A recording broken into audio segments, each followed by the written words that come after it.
جب آپ 40 سال کے ہو جائیں تو سمجھ لیجئے کہ زندگی کی اثر ہو چکی ہے۔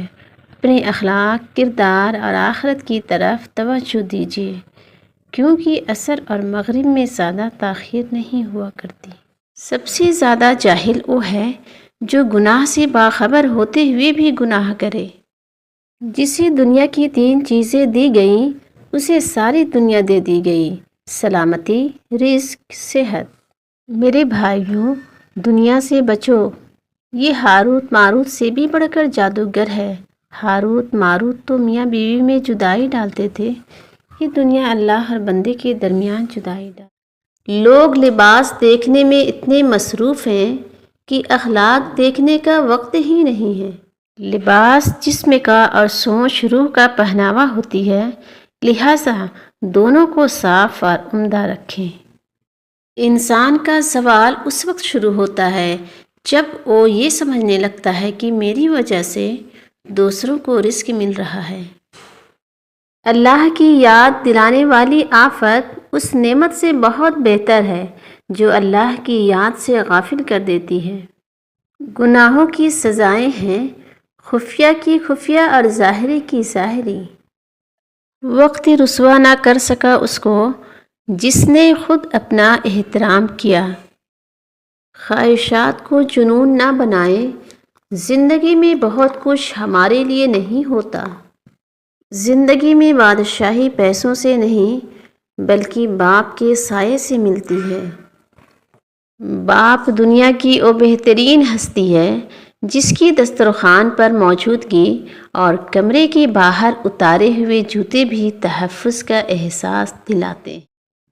ہر عمل سوچ سمجھ کر کرو، کیونکہ ہر عمل کے اندر اس کا انجام یوں چھپا ہوتا ہے جیسے بیج کے اندر درخت۔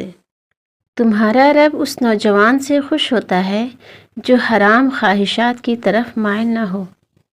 مثال دینا اور مثال بننا 2 الگ باتیں ہیں۔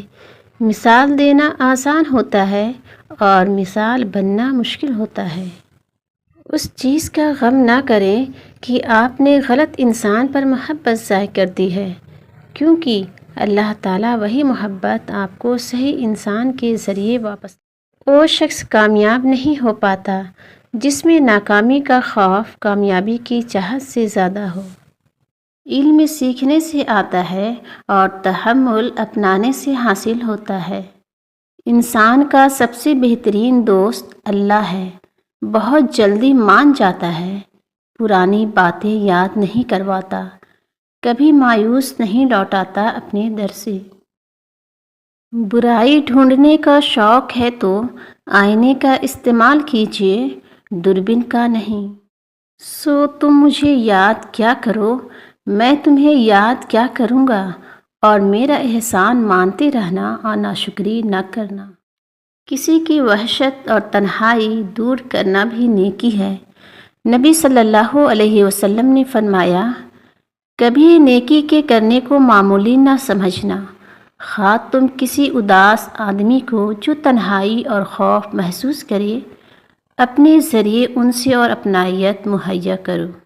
دلوں میں اترنے کے لیے سیڑھیوں کی نہیں، اچھے الفاظ اور اچھے اخلاق کی ضرورت ہوتی ہے۔